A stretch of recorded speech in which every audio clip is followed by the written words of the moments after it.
Gloria a Dios, Dios es bueno, amén. Amén. Aunque a veces nosotros nos distraemos o nos descarrilamos, Dios sigue siendo fiel. Gloria a Dios por eso, porque de no haber sido así, imagínate dónde estuviéramos nosotros. En esta mañana vamos a estar hablando acerca de las finanzas. Diga conmigo las finanzas. ¿Sí? Vamos a estar abordando por los laditos acerca de este tema, porque no es ¿cómo les digo? No es algo que no esté pasando. O sea, ahora mismo, en el siglo en que estamos, en el año en que estamos, 2023, la mayoría de las familias se ven afectadas en la parte de las finanzas. Sean ricos, sean pobres, clases medias, empresarios, porque hemos estado viviendo una serie de cambios que han afectado, ¿ya? Cambios que están produciendo temblor, que están produciendo en las finanzas, en los ingresos, en nuestra economía. Amén. Dígame si es así. Amén.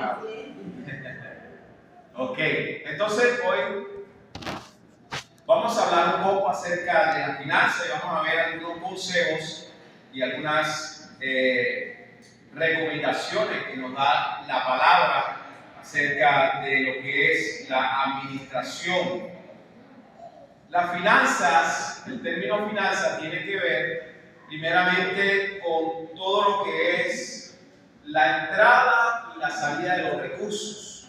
O sea, lo que yo recibo, ¿ya? Lo que yo administro, lo que yo recibo como sueldo, pero yo le doy un uso, ¿ya?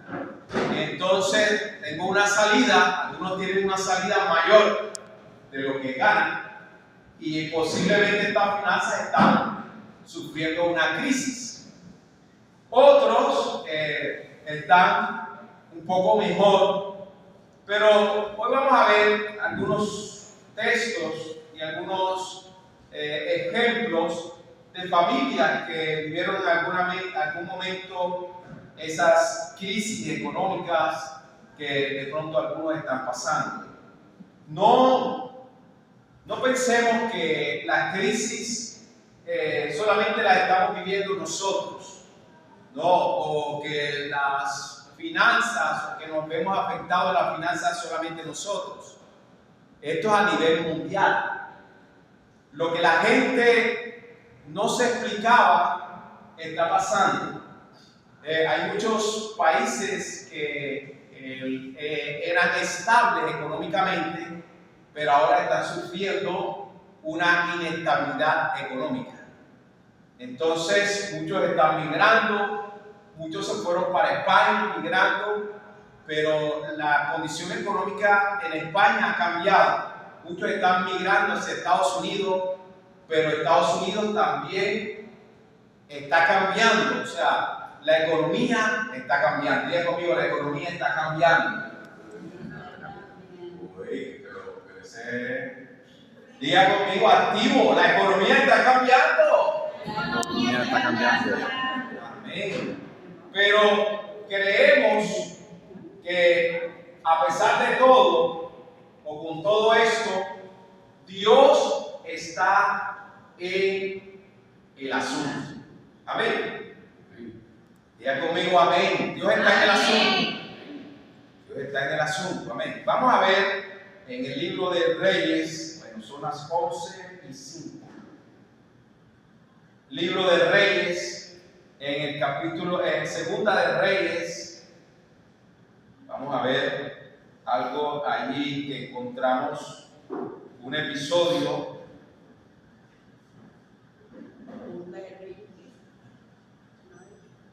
Segunda de Reyes, el capítulo 4, verso 1. Mire lo que dice. Voy a leer otra versión, que me gusta más esta versión para como expresar lo que Dice, una mujer que había estado casada con un profeta, o sea, un profeta era un mensajero de Dios, le dijo a Eliseo, Eliseo era otro profeta, mi marido estuvo siempre al servicio de Dios y de usted, le dijo al profeta, pero ahora está muerto, o sea, el Señor había fallecido, y él había pedido dinero prestado, y ahora el hombre que se lo prestó se quiere llevar como esclavos a mis dos hijos. Vamos a leerlo en otra versión, en la versión que comúnmente leemos nosotros, Reina Valera. Una mujer de las mujeres de los hijos de los profetas clamó a Eliseo diciendo, tu siervo mi marido ha muerto, y tú sabes que tu siervo era temeroso de Jehová, y ha venido el acreedor para tomarse dos hijos míos por siervo. O sea, el hombre, el padre de familia, había fallecido, pero había dejado ¿qué? ¿Qué había dejado? ¿Qué entendieron? Había dejado una herencia. ¿Ah? Eso es herencia. Había dejado deudas. Y ahora la mujer le tocaba lidiar y los hijos le tocaban lidiar ¿con qué? Con el problema de las finanzas, con el problema de la mala administración, con el episodio. Amén.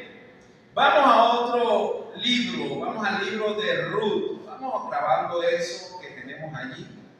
Libro de Ruth. En el capítulo 1, verso 1, vamos a mirar también un episodio algo parecido. Aconteció en los días que gobernaban los jueces que hubo hambre en la tierra, en ese tiempo, en ese sitio. Y un varón de Belén de Judá fue a morar en los campos de Moab, o sea, otra ciudad. Se fue de Israel, se fue a otra ciudad. Él y su mujer y sus dos hijos. El nombre de aquel varón era Elimelech y el de su mujer Noemí. Y los dos nombres de sus hijos eran Kelión y Malón. No eran peleoneros, era así el nombre. Efrateos de Belén de Judá. Llegaron pues a los campos de Moab y se quedaron allí. O sea, se fueron a otra ciudad, como hace mucha gente en este tiempo, ¿sí o no?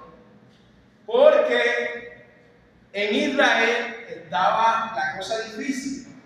Dice, los cuales, estos son los hijos, los cuales tomaron para sí, sus dos hijos, mujeres moabitas. De nombre de una era Orfa y el nombre de la otra era Ruth. Y habitaron allí unos 10 años. Y mira la desgracia que pasó. Y murieron los dos, Malón y Kelión, quedando así la mujer desamparada de sus dos hijos y de su marido. O sea, su marido también murió. Vamos a leerlo porque me pasé aquí la lectura. Dice el verso 3. Y murió Elimelech, marido de Noemí, y quedó ella con sus dos hijos, los cuales tomaron para sí mujeres moabitas. El nombre de una era Orfa y el nombre de la otra era Ruth. Y habitaron allí ¿cuántos años? 10 años.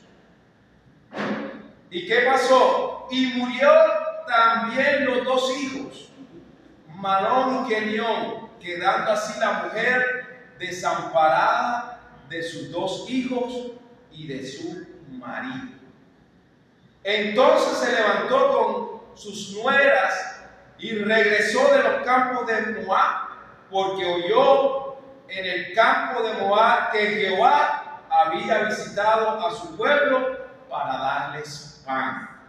Mira la desgracia y el episodio que hay en estas dos familias. ¿Ya? Unos están en Israel y de Israel se trasladan a Moab. Moab era una de las ciudades de los amonitas y ellos tenían diferentes dioses, diferentes religiones, diferentes maneras o diferentes ídolos. Ellos no servían a Dios en Moab. Ellos tenían diferentes doctrinas, diferentes maneras de buscar a Dios. No buscaban al Dios de Israel, sino otros dioses. Pero con todo y esto, Dios les había dado a Israel la enseñanza de que se mantuvieran en su nación y que ese era el pueblo que Dios había escogido, la tierra que Dios había escogido, y que en ese lugar Dios le iba a dar pan, Dios le iba a dar leche, Dios le iba a dar las bendiciones que les había prometido. Pero como todo tiene un resultado o un inicio de las cosas, Israel en ese tiempo dice que en la Biblia que gobernaban los jueces, cuando lo leímos dice, gobernaban los jueces en los tiempos donde Noemí, que era esta mujer y su familia, pero en ese tiempo dice la Biblia que todos hacían los que les daba la gana. O sea, era el pueblo de Dios, pero habían olvidado y habían dejado los principios, habían dejado las ordenanzas de Dios, habían dejado las directrices que Dios les había dado, y ahora mismo estaban viviendo conforme a su necio corazón. Y por esta situación vino crisis. ¿Cuántos se han dado cuenta de que cuando tú te apartas de Dios, tú sientes que las cosas se te pone difícil porque en algún momento necesitas ayuda y no sabes a quién clamar porque te has apartado de Dios? Aunque sabes y sabemos que clamamos a Dios porque Dios es misericordioso, pero a veces Dios nos enseña a través de las crisis, de las situaciones que vivimos, que nosotros mismos provocamos. Digan conmigo, provocamos. Entonces, a veces nuestras finanzas o el lugar donde vivimos comienza a tambalear por la manera como la gente comienza a caminar con Dios. Este pueblo de Israel en este tiempo había comenzado a vivir conforme a sus propias ideas y a sus propias situaciones. Y ahí es donde aparecen los ayayá, y ahí es donde aparecen las situaciones. Cuando uno toma decisiones sin tener en cuenta lo que Dios está por enseñarnos. Dios nos quiere guiar, diga conmigo, Dios nos quiere guiar. Y debemos tener claro que Dios no es un Dios que te quiere ver en pobreza. Dios no es un Dios como la gente piensa de Dios. La gente a veces el inconverso piensa, es el Dios que te está probando. Cuando tú tienes alguna situación o cuando está pasando algo, la gente dice, es el Dios que te está probando. No, que decir, es el Dios que te está probando. A veces no es Dios que te está probando. A veces son nuestras propias decisiones. ¿Cuántos están claros en eso? Amén. El deseo de Dios como Padre es bendecir. El deseo de Dios como tu Padre es proveerte. El deseo de Dios como tu Dios es darte provisión para que no tengas necesidad y tengas paz. Pero a veces nosotros mismos nos buscamos nuestros propios chicharrones. Eso es un decir, ¿verdad? ¿No te está claro lo que son los chicharrones que me estoy hablando ahora? No son los chicharrones de cerdo. Y hablando de los chicharrones que nosotros a veces nos provocamos. Mira, Noemí salió de su casa, salió de su herencia, salió de su entorno, salió para un lugar buscando un bienestar, pero no tuvieron en cuenta primero reflexionar, primero mirar, primero preguntarse, ¿por qué esta situación? ¿Por qué si Dios siempre nos ha provisto, por qué estamos pasando algo? ¿Qué es lo que está pasando? Ahí es donde a veces surgen las preguntas. Cuando llegamos al final del asunto, comienzan las preguntas y comenzamos a cuestionarnos y a preguntarnos, ¿dónde está Dios? Oye, pero si yo soy hijo de Dios, ¿por qué me pasa esto? Oye, pero si yo sigo a Dios, ¿por qué me pasa esto? Oye, pero si yo... Porque no reflexionamos antes. Y hay algo importante que quiero que tengamos en cuenta. Y es que tenemos a Dios en nuestra finanza, pero para lidiar con las deudas. Porque cuando agarramos el salario, no decimos, Señor, tú me has dado este salario, tú me has dado estos recursos. Y yo quiero bendecirte y quiero que tú me des la guianza, me des la sabiduría para ministrar. He pasado trabajo en otro tiempo, pero quiero cambiar. Aquí están mis recursos. Voy a sacar lo que dice tu palabra, mi ofrenda. Voy a dar a Dios mis diezmos, mis primicias. Voy a darte a ti porque tú me das todo. Pero eso lo olvidamos. Y perdemos a Dios solamente en el asunto de la qué, del pagadiario, de la deuda, del chicharrón, ¿de qué? Del banco, de Falabella, de Mundo Mujer, en la deuda metes a Dios, pero cuando recibes la bendición, entonces a veces te queda como silencioso, nos quedamos como silenciosos y pasamos los días y algunos hasta no vienen a la iglesia ese día porque hay que diezmar, hay que ofrendar. Yo sé que aquí no pasa eso. Eso pasa en otro lugar. ¿Ya? Aquí no pasa eso. Dile conmigo, aquí no pasa eso. Aquí no pasa eso. Aquí todos estamos firmes con los diezmos, la ofrenda, la primicia. Entonces, a veces excluimos a Dios en el asunto de pedir a Dios la sabiduría para la finanza, la sabiduría para los ingresos, la sabiduría para mejorar cuando recibes el salario, cuando recibes aquella bendición, y entonces lo incluimos cuando estás en la deuda, cuando ministramos mal, como para que venga a recoger el desastre que hicimos y ahora sí nos ayuda. Y no es así. Debemos, diga conmigo, debemos de honrar a Dios. Diga conmigo, vamos fuerte, diga, debemos honrar a Dios con todos nuestros primeros frutos. Lo que recibimos debe de honrar a Dios. El diezmo es algo de honra a Dios.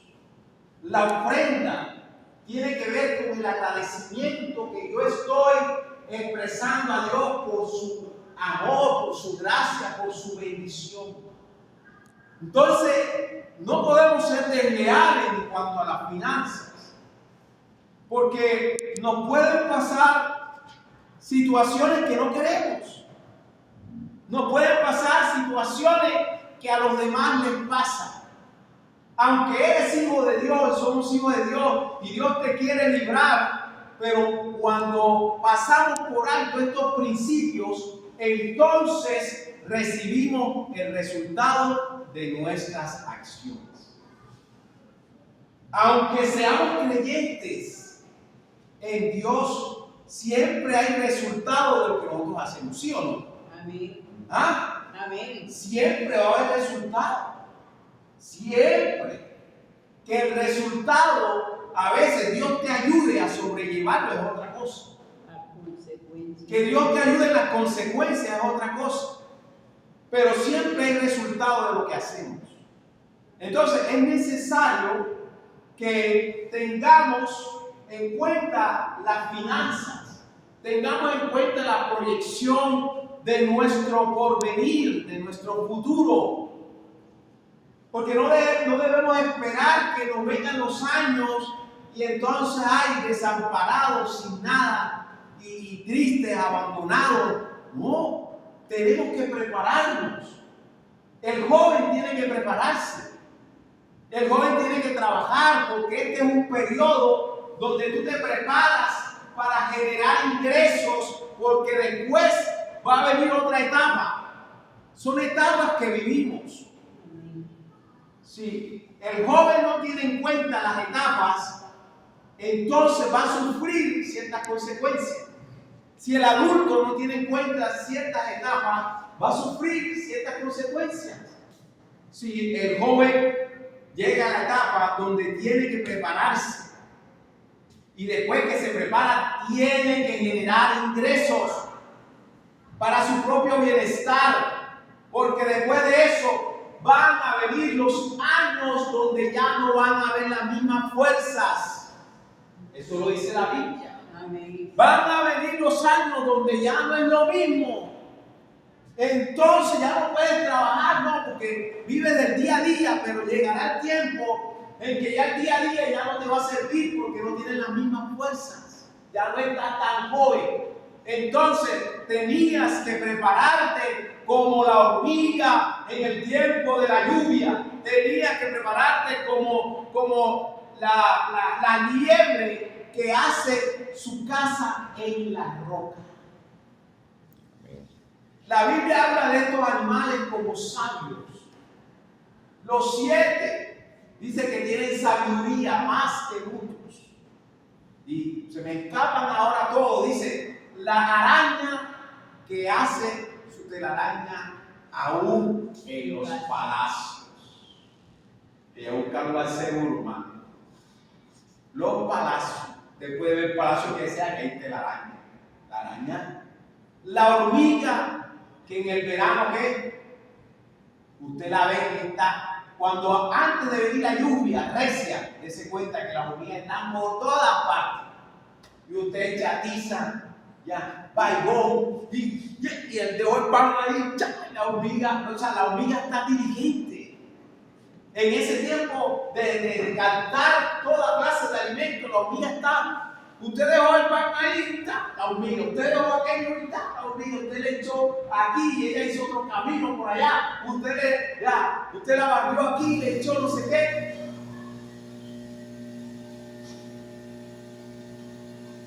Gloria a Dios. Vamos a apagar este equipo.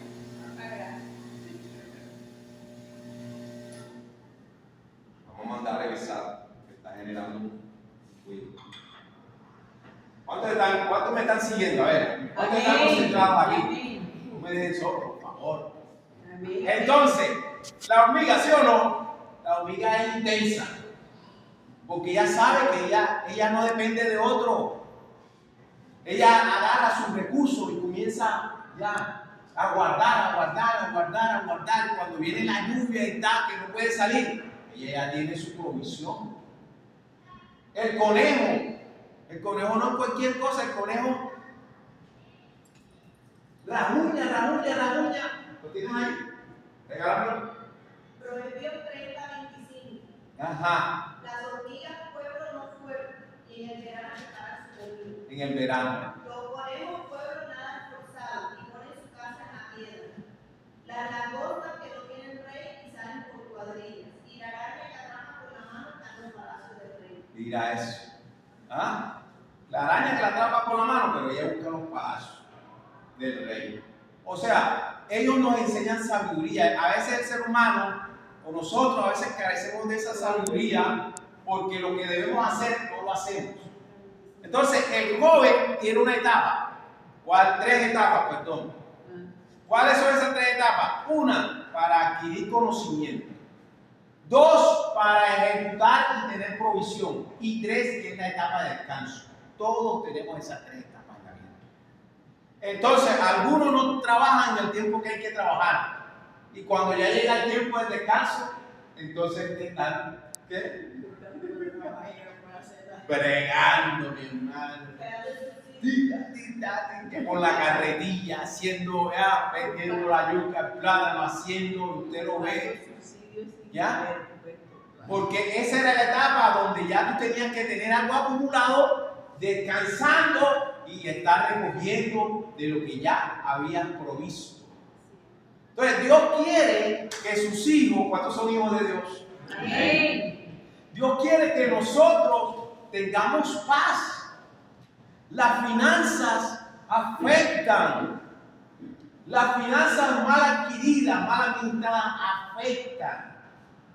afectan al rico, al pobre. La gente dice, no, ese no va a tener necesidad porque los papás tienen plata, son ricos. Y dice la Biblia que algunos son ricos y vienen a ser pobres porque no administran bien. No saben. Entonces, nosotros tenemos que prepararnos. Dile que está a tu lado, tienes que prepararte. Tienes que prepararte en las finanzas para que nuestros hijos, nuestros familiares no carguen con deudas. Miren, recuerda el pasaje que leímos el primero. ¿Cuál fue el que leímos? Dice que había una mujer que era esposa de ¿qué? De un profeta. De un profeta, un hijo de Dios. Y ese profeta servía a otro profeta. Pero ¿qué pasó? Murió. ¿Y dejó qué? Dejó deudas. En vez de dejar herencia, el hermanito siempre estuvo, como dicen muchos hermanitos, que estamos ahí, hermano, en la batalla. Siempre están en la batalla, aquí batallando, aquí lidiando, aquí no sé qué. Ahí, hermano, ahí. Siempre estuvo ahí y cuando se murió dejó una situación difícil. Y entonces el deudor, ¿qué iba a hacer? Como hacía en ese tiempo, ya, tomar lo que tenía el deudor. No tenía nada. El profeta le preguntó, ¿qué tienes en la casa? O sea, ni siquiera tenía cosas de valor. Ni siquiera habían adquirido nada. ¿Cómo es posible? Y así estamos muchos creyentes que vivimos así y no hacemos un patrimonio para nuestro futuro, para nuestros hijos, para nosotros mismos. Usted tiene que ser un patrimonio para sus hijos. ¿Ya? Pues se murió usted, dejó una casa, ¿no? Pero se murió usted, dejó los hijos, y los hijos en la aventura no tienen casa. Y entonces estábamos aquí alquilados, ¿no? Mi papá dejó como 5 meses de arriendo, no sé cuántos meses de luz, una cantidad de chicharrones. ¿Ah? Entonces, no puede ser así. Tenemos que abrir nuestros ojos y prepararnos. Todo esto hace parte de la vida, pero también hace parte de entender que Dios no te quiere ver que tengas un futuro desastroso. Dios no te quiere ver en la crisis. Hay enseñanza que la gente enseña de que Dios usa siempre las crisis, las situaciones para tratar con tu carácter, para tratar con tu manera de ser, con tu arrogancia, pero en todos los casos no es así. Hay momentos donde Dios lo permite para enseñarte, pero hay otros momentos donde la propia persona es la que va viviendo su manera de administrar, su manera de tener las cosas sin ningún control, sin ningún cuidado, sin ninguna preparación. Y cuando llega el futuro, vienen entonces los ayayay, las situaciones de vivir donde no quieres vivir, de estar donde no quieres estar, de lidiar con quien no quieres lidiar. Entonces, vamos a prepararnos. Lidiemos, no podemos lidiar siempre con el error. Ustedes que hay algo que yo estaba meditando en estos días, y que a nosotros nos cuesta a veces cambiar lo que hacemos mal. O sea, nos adaptamos a hacer siempre lo mismo. Y lo mismo es el mismo resultado. Entonces hacemos lo mismo, pero queremos otro resultado. O sea, no vas a tener otro resultado si haces lo mismo. La palabra de Dios que viene para ti, el consejo de Dios, es para que lo pongas en práctica y entonces cambies ese de lo mismo a algo diferente y tengas un resultado diferente. ¿Cuánto me están entendiendo? Amén. Eso quiere Dios para ti. Entonces, el ser humano, nosotros a veces nos aferramos a la misma situación y estás allí en ese sitio de confort, estás ahí en ese sitio donde tú sabes que el infierno, donde tú sabes que la situación te está absorbiendo y está acabando contigo y con tu casa, pero haces lo mismo. Entonces debemos de usar lo que Dios nos está dando, su palabra, para generar un cambio. ¿Estás entendiendo, Jaime? ¿Ya? Porque tenemos que generar un cambio. Las situaciones no van a cambiar si nosotros no hacemos lo que nos toca. Yo estoy pidiendo a Dios que las finanzas cambien. Yo estoy pidiendo a Dios que las finanzas cambien. ¿Y qué estamos haciendo? Yo estoy pidiendo a Dios que me dé mi casa. ¿Y qué estás haciendo? ¿Estás metido en un proyecto de casa? ¿Estás metido en algún beneficio del gobierno con las casas? ¿Estás haciendo algún trámite para generar cuentas donde tú puedas ahorrar un fondo común, un fondo del ahorro para tener casa? ¿Estás moviéndote en la visión? Entonces, necesitamos administrar bien. Diga conmigo, administrar bien. ¿Dónde estamos? A ver, ¿dónde estamos? ¿Cuántos están acá? Necesitamos administrar bien, amén. Dios me está hablando a mí también. Yo sé que Dios me está hablando a mí también.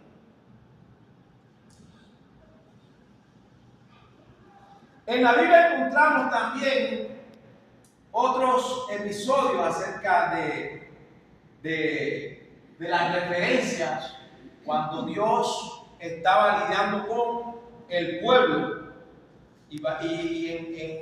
estaba estudiando el libro de Ageo, el libro de Malaquías y el libro de Zacarías. Y en estos tres libros aparecen varios episodios. Uno en el primer libro de Ageo, donde el pueblo de Israel fue llevado cautivo por los babilonios. Y entonces, como en esos imperios, en el mundo antiguo, esa era la manera de tomarse los territorios. Esa era la manera de subsistir, las naciones. El más fuerte sometía al más débil. Israel, aunque era pequeño, tenía un Dios grande. Y siempre Israel, en las batallas, con poca gente, Dios le daba la victoria.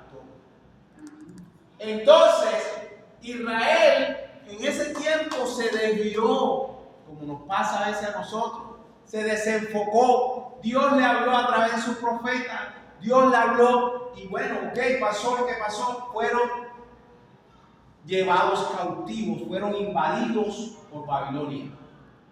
Se llevaron todo, rompieron el templo que tenían. Tenía un templo hermoso, sacaron todo el oro que tenía el templo.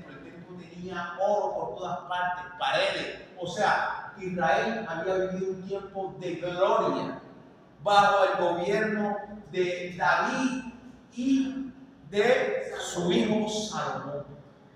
El esplendor de Israel fue tan grande que Israel, siendo una nación pequeña, sometía a los pueblos de todo alrededor y todos pagaban tributos a Israel.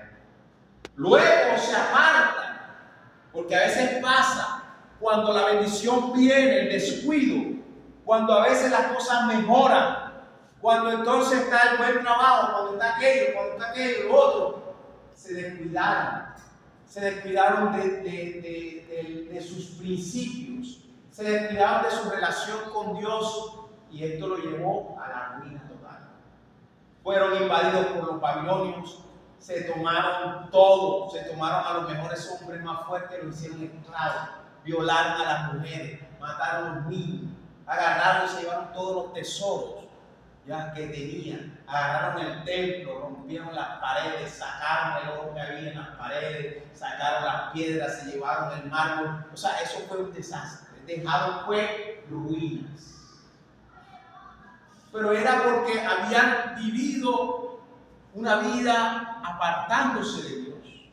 Sin embargo, Dios es un Dios de amor. ¿Cuántos saben que Dios es un Dios de amor? Amén. Porque aunque tú y yo hemos fallado, en la falla que hemos cometido, Dios nos ayuda. Amén. Dios mete su mano ahí, tú ves, en la cuestión del dadín, así de como ay, Señor, mete tu mano, y Dios mete la mano y te ayuda. ¿Ah? ¿Sabes que tenías que estudiar más y no estudiaste lo suficiente, pero estudiaste y cuando haces el examen, ya sabes que está ahí el Señor que no sabe esta pregunta porque yo lo estudié y no sabes. Ay, Señor, tú sí eres bueno. ¿Ah? Pasaste ahí. Así no pasa. La misericordia, el gran amor de Dios. Pero no podemos vivir todo el tiempo de esa. O sea, sí es verdad que a veces fallamos y tenemos un Dios bueno. Gloria a Dios porque Dios es bueno. Pero no debemos de dejar que nuestro pensamiento siga en la misma situación. Debemos de cambiar. Amén. Entonces dice la Biblia de que en Ageo, de que el pueblo se había ya retomado, o sea, habían sido llevados cautivos y la misericordia de Dios, estando allá en esas naciones, se levantó un rey profetizado. ¿Ya? Y ese rey le dio libertad a todos los cautivos de Israel, los mandó para su casa. Váyanse los que quieran. Y les dijo, les dio provisión. Y les dio la oportunidad de que ellos reedificaran su ciudad, porque la ciudad había quedado en ruina, habían quemado todo, habían destruido las murallas, y ellos comenzaron a edificar el templo, comenzaron a edificar su casa y comenzaron a edificar nuevamente las murallas como protección. Pero todo esto costaba ahora más trabajo que antes. Costaba ahora más sacrificio, costaba ahora más dedicación. Y la Biblia habla de que Ageo dio 4 mensajes, y en uno de esos mensajes era que ahora el pueblo tenía el compromiso de que aunque llegaban a una ciudad en ruina y tenían que edificar su propia casa, tenían que edificar el templo del Señor. Porque si edificaban el templo, tenían una promesa de Dios de que Dios les iba a bendecir sus casas. Y comenzaron en la edificación, comenzaron en el trabajo del templo. Pero dice que al tiempo abandonaron la obra y se dedicaron otra vez a sus propias casas y a sus propias necesidades. Y entonces aparecen circunstancias que quizás nosotros no queremos que sucedan. Aparecen situaciones que no queremos en las finanzas. Dice la Biblia que aunque trabajaban, no les alcanzaba. Aunque cosechaban la piña y tenían, sacaban su cuenta y dijeron, sembramos, tenemos tantas matas de uva, vamos a recoger aquí en un promedio, sacamos la cuenta, vamos a recoger 25 litros de vino. Y dice la Biblia que Dios estorbaba la bendición. Y entonces no recogían 25, sino 15. ¿Ah? Es triste, porque Dios, el deseo de Dios no es molestarte, el deseo de Dios no es generarte a ti situaciones difíciles. El deseo de Dios es bendecirte, pero a veces le toca por amor a nosotros. Porque si te acostumbras a vivir sin dar a Dios lo que es de Dios, sin tener en cuenta a Dios a la hora de tus diezmos, sin tener en cuenta a Dios a la hora de tus ofrendas, el final va a ser mal. Entonces, cuando Dios viene y aprieta un poquito, entiendes que esto me pasó porque yo tenía que dar los diezmos. Yo debí sacar mis diezmos, mis ofrendas. Yo debí mantenerme como Dios quiere que mantenga mis finanzas.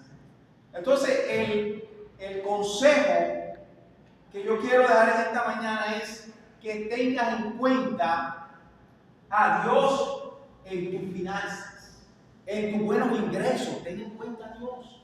Dale a Dios lo que es de Dios. Dale a Dios su ofrenda por agradecimiento, porque te da la vida, porque te da la fuerza, porque te da cualquier cosa que tú sepas que es así, que te la da Dios. Dale a Dios las ofrendas que se merecen. Dale a Dios el diezmo. Dale a Dios de tus primicias, de tu siembra, para que puedas cosechar, para que puedas recoger. La Biblia nos habla de que es mejor que dar que recibir, aunque tenemos un lenguaje en nuestro mundo que es diferente. ¿Cuál es el lenguaje que tenemos nosotros acá? ¿Ah? El que da a pedir qué. El que da lo que tiene a pedir se queda. El que da lo que tiene a pedir se queda. O sea, esos son proverbios humanos de ruina que no tienen que ver con Dios. Son proverbios de estas ciudades, de estos países, y no son principios bíblicos. Pero tú, como eres hijo de Dios, tienes que moverte por los principios bíblicos, porque Dios quiere darte su bendición.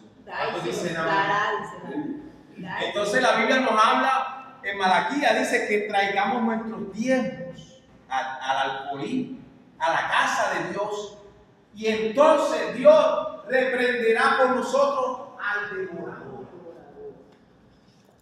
Y tú estás a veces reprendiendo al devorador, pero no haces lo que tienes que hacer. Dar el diezmo. Dale la 10ª parte de lo que Dios te da. Eso no es mucho. Saca la cuenta de lo que te queda y ponte a pensar, si Dios no te diera nada, ¿qué tuvieras? Si Dios te cobrara el aire, si Dios te cobrara la fuerza, si Dios te cobrara la salud, si te echaran del trabajo, pero haz un círculo de protección sobre tus finanzas. Resguarda tus finanzas con tus diezmos, con tus ofrendas, con holocaustos a Dios, con ofrendas que agraden a Dios. Y no hagas como hacen muchos, que la gente está ahorrando de la manera indebida. ¿Cómo están ahorrando? No, yo voy a ahorrar la luz. ¿Cómo? Métele ahí la varilla ahí para que afiña. ¿Ah? No, yo estoy ahorrando el agua, y entonces roban agua, roban luz. Entonces, o sea, no es la manera ya de generar ingresos, no es, porque te contaminas y entonces traes ya de lo tuyo delante de Dios y eso está contaminado porque no debió ser.